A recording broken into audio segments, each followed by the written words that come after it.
ಯುವತಿಯರಿಗೆ ಆತ್ಮರಕ್ಷಣೆ ಕಲೆ ಏಕೆ ಅಗತ್ಯ? ಕರಾಟೆ ಏಕಕಾಲದಲ್ಲಿ ಸಮರ ಕಲೆಯೂ ಹೌದು, ಆಧ್ಯಾತ್ಮಿಕ ಕಲೆಯೂ ಹೌದು.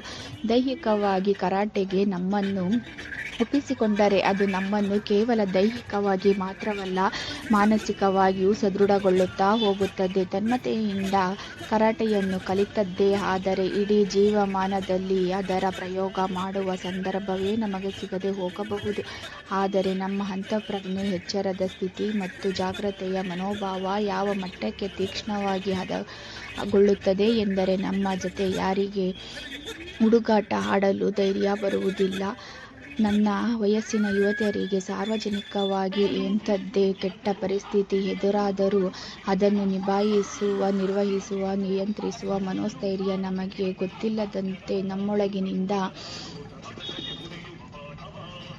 ವ್ಯಕ್ತವಾಗುತ್ತದೆ. ಜಗಳ ಆಗುವ ಸಂದರ್ಭವನ್ನು ಉಳಿದವರಿಗಿಂತ ಮೊದಲೇ ಗ್ರಹಿಸಿ ಎಚ್ಚರದ ಸ್ಥಿತಿಯಲ್ಲಿ ಇರುವಂತೆ ನಮ್ಮನ್ನು ಸಜ್ಜುಗೊಳಿಸುತ್ತದೆ.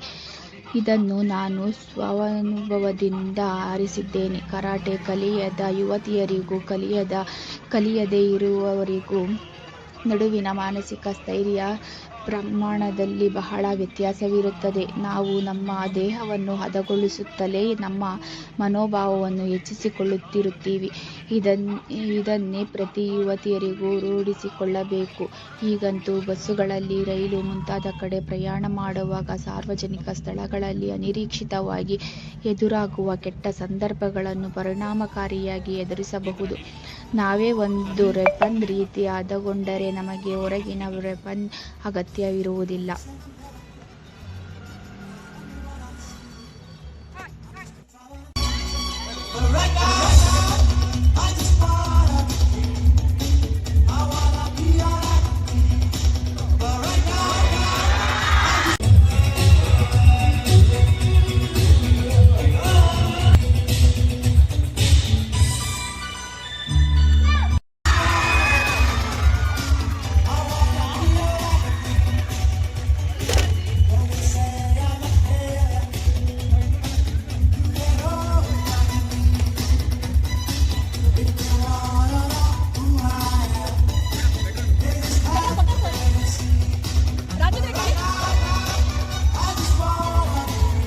ಇವತ್ತಿನ ಒಂದು ಹೆಣ್ಣು ಮಕ್ಕಳ ರಕ್ಷಣೆಗೆ ಕಲಿಬೇಕಾದಂಥ ಒಂದು ಕಲೆ ಕರಾಟೆ.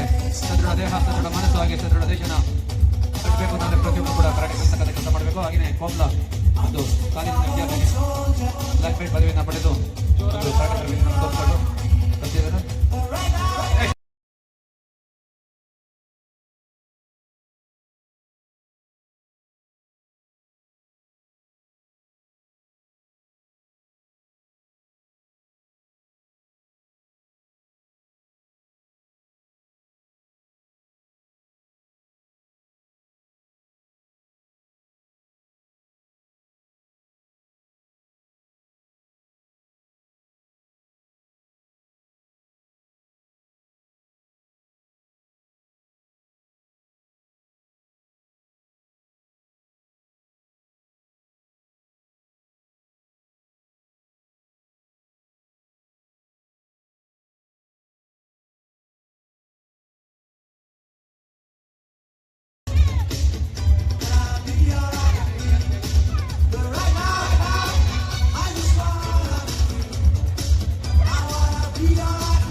ಯಾವ ಮಟ್ಟಿಗೆ ಒಂದು ಪ್ರೋಗ್ರಾಮ್ ಚೆನ್ನಾಗಿದೆ, ಒಂದು ಬ್ಲಾಕ್ ಬೆಲ್ಟ್ ಪದವಿಯನ್ನು ಪಡ್ಕೊಂಡಿದ್ದಾರೆ.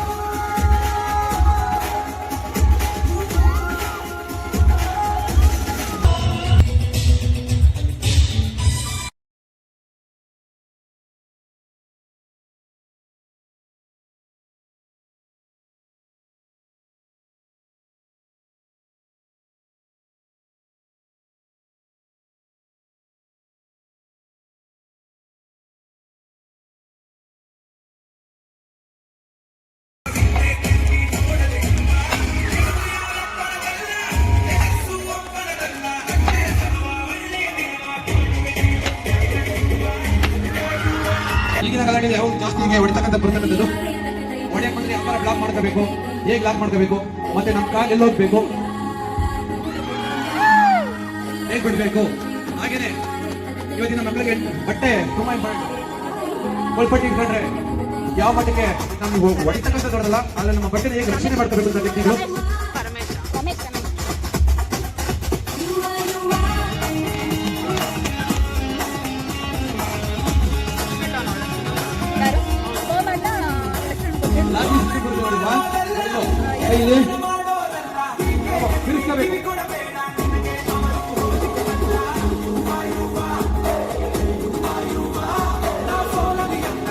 ತುಂಬಾ ಟೆಕ್ನಿಕ್ಸ್ ಇದ್ದಾರೆ, ಹೇಳ್ಕೊಟ್ಟಿದ್ವಿ. ಆದ್ರೆ ವಿದ್ಯಾರ್ಥಿಗಳನ್ನ ನೋಡ್ಕೊಂಡಿದ್ವಿ, ಲೈಟ್ ಅವರು ಎಷ್ಟು ಒಟ್ಟಿಗೆ ಪ್ರಾಕ್ಟೀಸ್ ಮಾಡಬೇಕಂತ ಡೆಮಾನ್ಸ್ಟ್ರೇಷನ್ ಕೊಡೋದೇ ಒಂದು ರೀತಿ ಅಷ್ಟೇ. ನಮ್ಮೇಲೆ ಅಟ್ಯಾಕ್ ಮಾಡ್ತಕ್ಕಂಥ ಸಂದರ್ಭನ ಹೊಡಿತಕ್ಕಂಥ ಏಕ್ ಬಿಡೋದು ಸಿನಿಮಾ ಜಿಂಗಲ್ಲ. ಒಬ್ಬ ವ್ಯಕ್ತಿನ ಒಂದೇ ಕಡೆ ಫಿನಿಶ್ ಮಾಡ್ಬೋದು, ಅದೇ ಸಮಾಜದಲ್ಲಿ ಮತ್ತೆ ಒಂದು ಪ್ರಾಕ್ಟೀಸ್ ಮಾಡಿದ್ದಾರೆ. ರಿಯಾಲಿಟಿ ಹೆಣ್ಮಕ್ಳು ನಮ್ಮ ರಕ್ಷಣೆಗೋಸ್ಕರ ಕಾರ್ಯಕ್ರಮದಲ್ಲಿ ಹಾಗೆ ಆದಷ್ಟು ಜಾಗರೂಕರಾಗಿ ಸಮಾಜ ಯಾವ ಮಟ್ಟಕ್ಕೆ ಹೋಗ್ತಾ ಇದೆ ಅಂತ ಪ್ರತಿಯೊಬ್ಬರಿಗೂ ಗೊತ್ತಿದೆ. ಆದ್ರೆ ಎಲ್ಲೋ ಒಂದ್ ಕಡೆ ಬೇರೆಯಿಂದ ತೊಂದರೆ ಆಗುತ್ತೆ ಅನ್ನೋದಕ್ಕಿಂತ ಹೆಚ್ಚಿಗೆ ನೀವೇ ಹೋಗಿ ಸಮಸ್ಯೆ ತೆಗೆದುಕೊಳ್ಳುತ್ತೀರಾ, ಅದ್ರ ಬಗ್ಗೆ ಹೆಚ್ಚಿನ ಒಂದು ಗಮನ ಇರಲಿ. ಈ ಒಂದು ಕಾರ್ಯಕ್ರಮದಲ್ಲಿ ಒಂದು ಕರೆಕ್ಟ್ ಪ್ರದರ್ಶನ ಕೊಡಲು ಅನುಮತಿ ಮಾಡಿಕೊಟ್ಟಂತಹ ಈ ಶಾಲೆಯ ಮುಖ್ಯಸ್ಥರಿಗೂ ಎಲ್ಲರಿಗೂ ಕೂಡ ತುಂಬ ಧನ್ಯವಾದಗಳು. Thank you.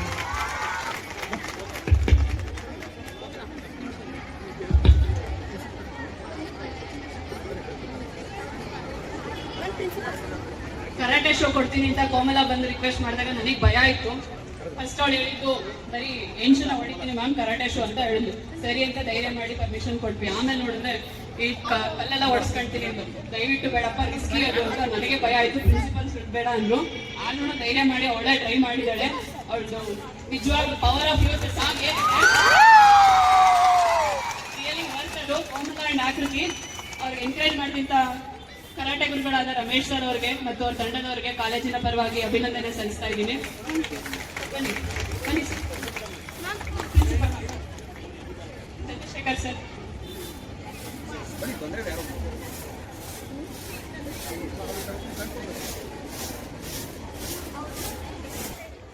ಈ ಒಂದು ವೇದಿಕೆಯಲ್ಲಿ ವಿಶೇಷವಾಗಿ ಒಂದು ಸ್ಪರ್ಧೆಯನ್ನ ನಮ್ಮ ದ್ವಿತೀಯ PUC ವಾಣಿಜ್ಯ ವಿಭಾಗದ ವಿದ್ಯಾರ್ಥಿನಿ ಕೋಮಲ HEBA ಅವರು ಒಂದು ಸ್ಪರ್ಧೆಯನ್ನು ಕೊಟ್ಟಿದ್ದಾರೆ.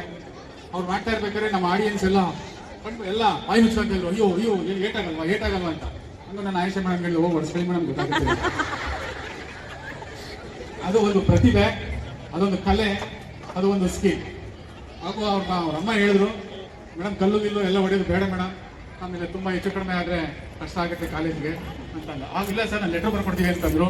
ಆದರೂ ನಾವು ಮುನ್ನೆಚ್ಚರಿಕೆ ಕ್ರಮವಾಗಿ ಅವ್ರಿಗೆ ಒಂದು ಪತ್ರವನ್ನು ಬರೆಸ್ಕೊಂಡು ಕಾಲೇಜು ಜವಾಬ್ದಾರರಲ್ಲ ನಾವು ಪೇರೆಂಟ್ಸ್ಗಳೇ ಜವಾಬ್ದಾರರು ಅಂತ ಬರೆಸ್ಕೊಂಡು ಈ ಒಂದು ವೇದಿಕೆ ಮೇಲೆ ಅವರಿಗೆ ಅವಕಾಶ ಮಾಡಿಕೊಟ್ಟಿದ್ದೀವಿ. ಕಾಲೇಜಿನ ಪರವಾಗಿ ಆ ಕರಾಟೆ ಮಾಸ್ಟರ್ ಆದಂತಹ ರಮೇಶ್ ಸರ್ ಅವರಿಗೆ ಒಂದು ನೆನಪಿನ ಕಾಣೆ.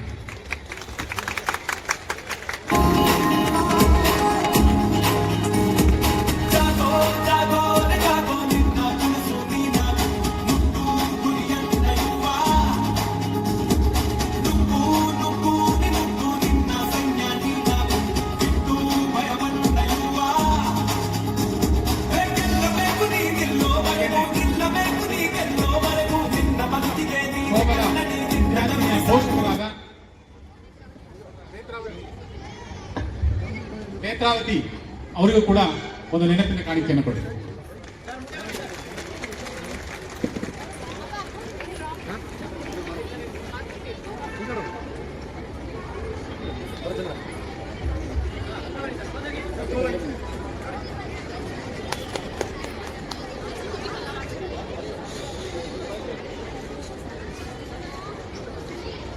Thank you sir. ಅವಳ ಹೆಸರು ಹೇಳಿ ಸರ್.